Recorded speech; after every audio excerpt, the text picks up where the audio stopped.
Divna lopta, evo velike šanse, Vitolo i Carlos Bacca ponovo na pravo mesto. Kako se Carlos Bacca uvek nađe tamo gde treba. Iako Vitolo i nije želeo da asistira, ispalo je savršeno. 44. minut utakmice i Carlos Bacca dovodi svoj tim u vodstvo 2:0, 13. gol ove sezone Carlosa Backe.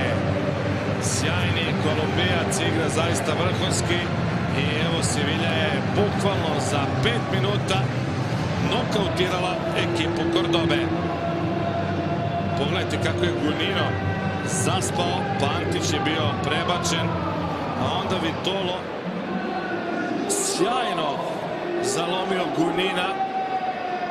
I na kraju je to ispalo više nego briljantna asistencija.